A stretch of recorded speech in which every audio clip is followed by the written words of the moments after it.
Se você é dono de uma empresa ou marqueteiro, você sabe que o custo para adquirir clientes está cada vez maior. E hoje eu quero contar para vocês uma estratégia que a V4 Company usou para reduzir o CPMQL, o custo por lead qualificado pelo marketing, em mais de 60%. Meu nome é Max Satiro e eu sou diretor de marketing aqui da V4 Company.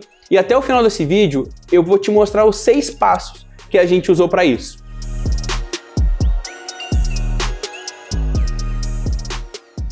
Vocês devem se lembrar, ali no começo, em algum momento ali em 2022, o Facebook caiu. Na época era Facebook ainda não Meta, ele caiu e ficou um tempo fora do ar. E durante o dia ele ficou gastando, e quando ele voltou, as campanhas voltaram totalmente malucas. Então a gente, não sabia o que fazer, e o nosso CPMQL, o nosso custo por lead qualificado pelo marketing ali, subiu muito. Então chegou a quase R$600 naquele momento.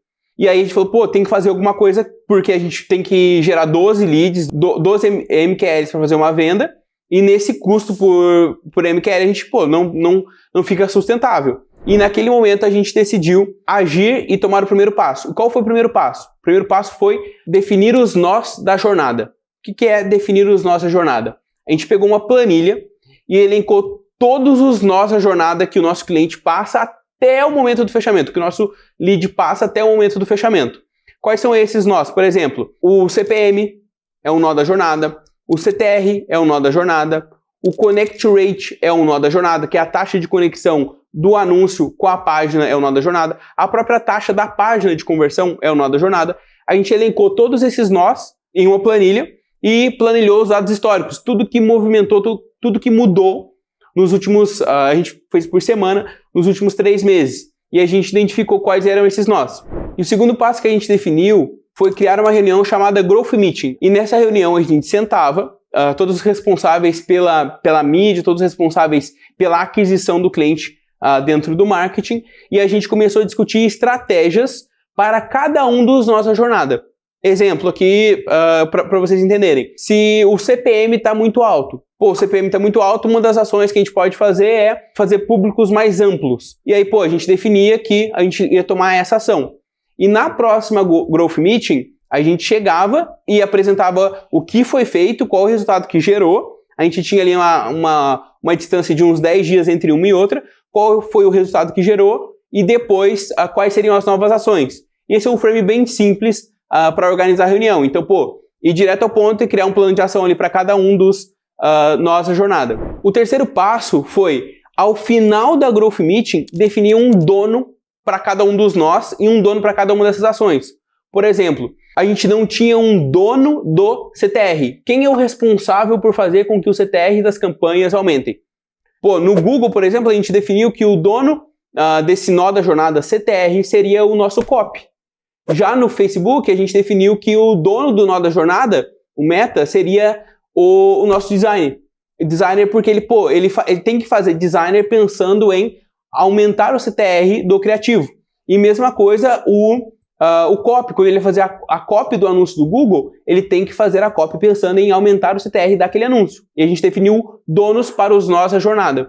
O quarto ponto que a gente fez foi criar uma regra de stop loss. Então a gente não pode pagar mais do que X pelo nosso CPMQL.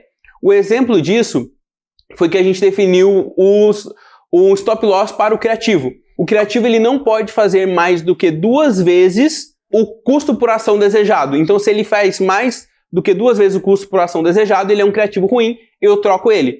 E se ele é um criativo winner, se ele faz mais do que 10 vezes ou faz 10 vezes o meu custo por ação desejado. Além disso, isso especificamente para o criativo, mas a gente definiu também um stop loss por campanha. Se tu for lá dentro do Facebook, lá em regras automatizadas, tu vai ver que tu consegue criar dentro da plataforma um limite a ser pago pelo seu, no nosso caso, MQL, no seu caso pode ser lead, tu pode criar esse limite. Então, o Facebook não vai gastar mais do que aquele valor, ou o próprio Google, mais do que aquele valor para gerar um lead, para gerar uma ação. Então a gente fez isso e colocou esse stop loss. E até hoje a gente mantém essa mesma regra.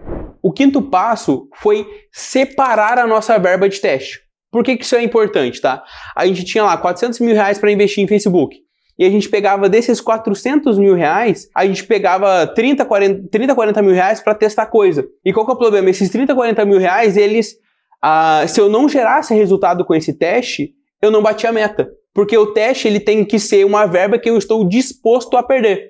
Então a gente começou a definir a verba de teste separada da verba que eu preciso investir para gerar demanda para bater a meta.